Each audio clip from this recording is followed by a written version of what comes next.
Hello friends, welcome back to my channel. এখন বাজে সকাল 11টা। চা বসিয়েছি, চা করছি, রান্নাবান্না কমপ্লিট হয়ে গেছে। লিপি রান্না করে চলে গেছে, 2টো ডিম সিদ্ধ দিয়েছে, একটা আমার হাজব্যান্ডের আর একটা আমার বড় মেয়ের।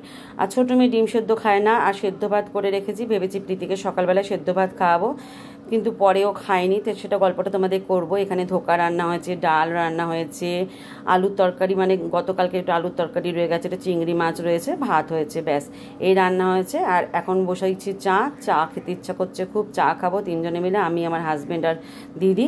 তো এখন করব ম্যাগি। প্রীতি বললে আমি সকালবেলায় ভাত খাবো না। আমি বললাম দেখ জিমে যাচ্ছিস, এখন তো ভাত খাওয়াটা দরকার।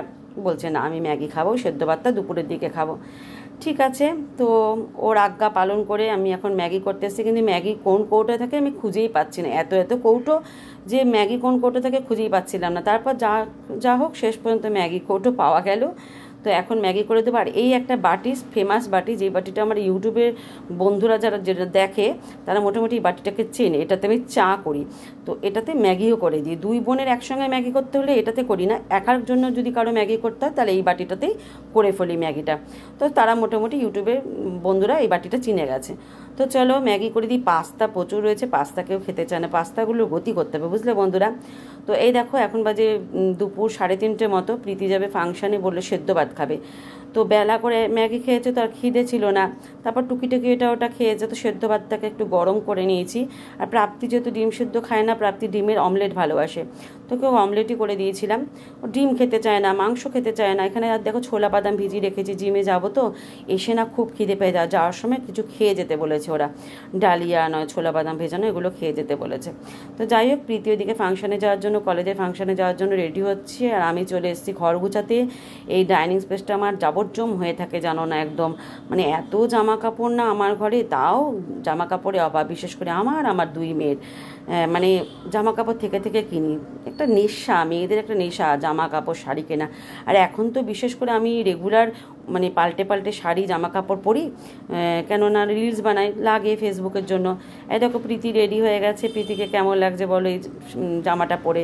ওর অনেক ছোট ফ্রক আছে, কিন্তু এখন না বলছে তোমাদের সাথে বেরোই, সেটা ঠিক আছে, কিন্তু একা একা যেতে না লজ্জা করে। তাই ও বলছে মা আমি ট্রেনে যাবো না, এইটা পরে ট্রেনে আমার লজ্জা লাগবে, তোমরা কেউ নেই, তাই আমি ওলাতে যাবো না। ঠিক আছে যা, যখন যাবি। তো এইরকম অনেক ড্রেস, ওর ছোটো ছোটো ফ্রক রয়েছে, ও ভালোবাসে পরতে ওয়েস্টার্ন ড্রেস। আর ওকে সত্যি কথা বলতে কি, লং ড্রেসের থেকে না শর্ট ড্রেসেই ওকে ভালো লাগে দেখতে, আমার মনে হয়, আমার মা হিসেবে মনে হয়। সবার চোখের দৃষ্টিভঙ্গি তো এক নয়, এক একজনের চোখে এক এক রকম লাগতে পারে, সবার মন মানসিকতা সমান হয় না। তো যাই হোক, প্রীতি বেরিয়ে যাবে, রেডি হয়ে গেছে।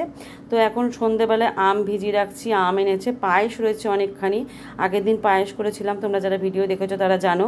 তো বললো পায়েস খাবো না, হাজব্যান্ড বললো আম খাবো, পায়েসটা গতকাল মানে আসছে কাল খাবে। তো ঠিক আছে, তাহলে পায়েসটা ঢোকানোই থাকলো। আর এখন আম ভিজিয়ে দিচ্ছি, আমটাকে অনেকক্ষণ আমরা ভিজিয়ে রাখি, আগে ভিজিয়ে রেখে খাই, কেন বলো তো, নাকি বলে আমের আঠাটা যেটা থাকে না, সেটা মুখে পড়লে নাকি ঘা হয়, ঠোঁটে জিভে ঘা হয়। সেই জন্য এগুলো অনেক কিছুই জানতাম না, শ্বশুরবাড়িতে এসে অনেক কিছু শিখেছি বন্ধুরা। সত্যি কথা বলতে বাপের বাড়িতে জানার আগ্রহ প্রকাশ করিনি, মারা অনেক শেখাতেও চাইতো, কিন্তু কোনোদিনও কোনো আগ্রহ প্রকাশ করিনি। কিন্তু তার মানে সেই তুলনায় আমার মেয়েরা অনেক এক্সপার্ট আজকালকার দিনে, ওরা অনেক কিছু জানে, আমি ওদেরকে অনেক কিছু শিখিয়ে দিই নিজের থেকে উপযাচকে। আমার মাও শেখাতো, কিন্তু আমি গ্রাহ্য করতাম না সত্যি কথা বলতে, কিন্তু আমার মেয়েদেরকে আমি শিখিয়ে দিই। মেয়েরা রান্নাবান্নাও জানে, অনেক কিছু টুকিটাকি জানে, আজকালকার দিনে আধুনিক মেয়ে তো অনেক কিছু শিখে গেছে সত্যি কথা বলতে। আর এই জলের বোতলগুলো সব ফাঁকা রয়েছে, জলের বোতলগুলো ভরতে হবে, তো সব জলের বোতলগুলো সরিয়ে রাখছি, যেগুলো ভরা হয়ে গেছে সেগুলো সরিয়ে রাখলাম, আর যেগুলো ভরা হয়নি সেগুলো ভরবো। আর এখন রাতের ডিনারের আয়োজন হচ্ছে, ধোকার ডালনা রয়েছে, ধোকার ডালনা একটু গরম করব, রুটি আর আম কাটবো, ব্যাস, তাহলে আজকে রাতের ডিনারটা জাস্ট জমে যাবে।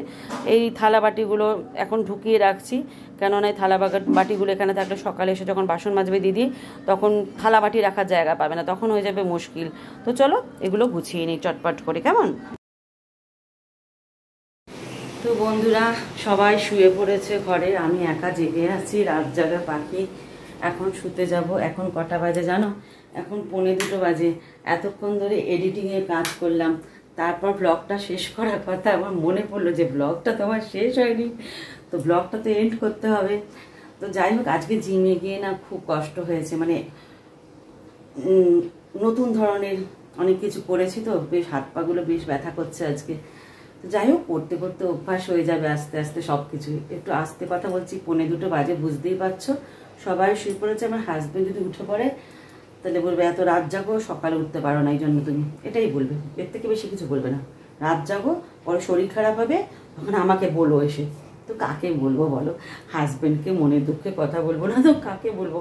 হাজব্যান্ডকে যদি মনের দুঃখের কথা না বলতে পারি তাহলে কি পেটের ভাত হজম হয়? কাদের কাদের হাজব্যান্ডকে মনের দুঃখ কথা না বলে থাকতে পারো বলো? যারা ওয়াইফ তাদেরকে জিজ্ঞাসা করছি। হাজব্যান্ডকে সব মনের কথা শেয়ার করতে হয়, তবে না। আর তারপরে যদি আমার হাজব্যান্ড যদি মনের দুঃখের কথা না শোনে, সেই দুঃখ আমি কোথায় রাখবো বলো তো? তো যাই হোক, চলো।